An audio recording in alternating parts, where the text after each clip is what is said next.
ونشهد أن لا إله إلا الله وحده لا شريك له ونشهد أن محمدا عبده ورسوله المصطفى المختار وصلى الله عليه وعلى آله وصحبه الأطهار الأخيار أما بعد.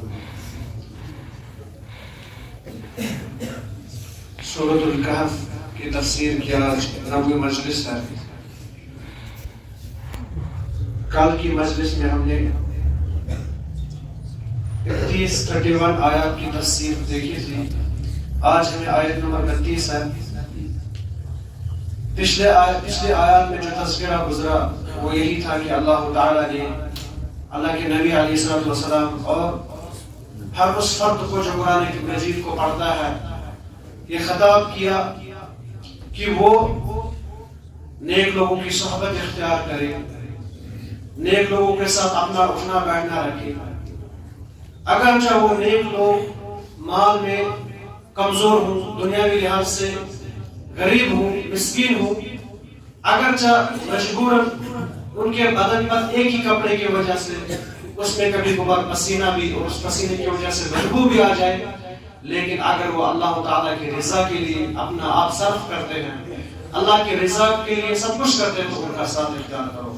نہ کہ ان مالدار متکبر لوگوں کا ذکر کیا, اس شخص کا قصہ بیان کیا جو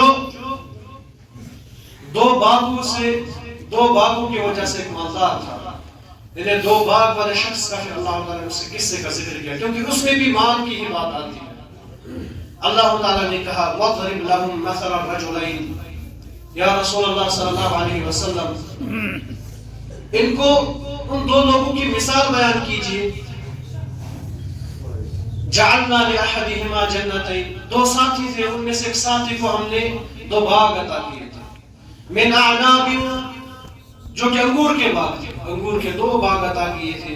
وحفظور کے درخت تھے. وجعلنا بینہما زرعا, اور بیچ میں کھیتی بھی تھی. کتنا خوبصورت باغ تھا. یعنی اللہ تعالیٰ نے ایک شخص کو 2 باغ ایسے عطا کیے جو انگور کے باغ تھے اور ارد گرد اس کے کھجور کے درخت بھی تھے. انگور کا باغ, بیچ میں ایک کھیتی بھی تھی, اس میں جو چاہتا وہ اگا سکتا تھا. فرمایا اللہ تعالیٰ نے کلتا الجنتین آتت اکلہا, دونوں باغ ایسے تھے جو کہ اپنا پورا پھل دیتے تھے, پوری پیداوار دیتے تھے. مگر تظلم منہ شیئا, یعنی پھل دینے میں کچھ بھی کمی نہیں ہوتی تھی. یعنی کبھی کبھار موسمی لحاظ سے کسی سال پھل کم ہوتا ہے, کبھی زیادہ ہوتا ہے, لیکن اللہ تعالیٰ نے کہا ان باغوں کا ایسا معاملہ نہیں تھا, وہ ہمیشہ پھلدار ہوتے تھے, پھل دیا کرتے تھے. وَفَجَّرْنَا خِلَالَهُمَا نَهْرًا, اور ان دونوں میں ہم نے ایک نہر بھی جاری کر دی تھی, پانی کی ایک نہر. کتنا خوبصورت باغ تھا ایک شخص کو. لیکن عمومی طور جب اللہ تعالیٰ کسی شخص کو مال دیتا ہے, پھر وہ آدمی ان چیزوں میں مبتلا ہوتا ہے. یا تو وہ یہ سوچتا ہے کہ یہ مال جو ہے میرا کیا تھا ہے, میرا کمال ہے, میں نے کچھ کیا ہے میری وجہ سے. یہ قارون نے بھی کہا تھا جب اس کے پاس مال اتنا سارا مال تھا, کہا انما اوتیتہ علی علم عندی, یہ تو میرے اپنی صلاحیت اپنے علم کی وجہ سے, یہ تو میں نے کمایا ہے, اس کے پیچھے تو میری محنت ہے, یہ تو میرے باپ دادا کی وراثت ہے. یہ ایک انسان اس خوش فہمی کا شکار ہوتا ہے. اور اسی طرح سے دوسری خوش فہمی کا ایک انسان شکار ہوتا ہے, وہ یہ سمجھتا ہے یہ باغ, یہ مال, یہ پراپرٹی, یہ وراثت مجھے ہمیشہ رہنے والی ہے, یہ شاید کبھی بھی ختم نہیں ہوگی. اور تیسری چیز آتی ہے کہ انسان اس مال کی وجہ سے وہ تکبر کرتا ہے. ورنہ اگر اللہ تعالیٰ کسی کو نوازے, اپنے فضل سے کسی کو دے, پھر اس میں اس کو کیا کرنا چاہیے, وہ بھی اس میں ذکر ہے. لیکن اس شخص کو بھی یہی ہوتا ہے, یہ بھی اس باغ اس مال کی وجہ سے مادہ پرست ہو جاتا ہے, اسباب پرست ہو جاتا ہے. یہ سمجھتا ہے یہ سب کچھ میری وجہ سے, اپنے خالق حقیقی جو کہ اسباب کو مہیا کرنے والا ہوتا ہے اسے بھول جاتا ہے. تو اللہ تعالیٰ نے کہا, فرمایا وَقَالَ لَهُ ثَمَرٌ, اور اس باغ میں پھل تھے, یعنی ثمر بہت زیادہ, ثمر کثیر, پھل کی کوئی کمی نہیں تھی. فَقَالَ لِصَاحِبِهِ, پھر وہ اپنے دوست سے کہتا ہے, وَهُوَ يُحَاوِرُهُ, اس کے ساتھ بات کرتے وقت اس سے کہتا ہے أَنَا أَكْثَرُ مِنْكَ مَالًا وَأَعَزُّ نَفَرًا, میں آپ کے مقابلے میں, تیرے مقابلے میں تجھ سے زیادہ مال والا ہوں اور تجھ سے زیادہ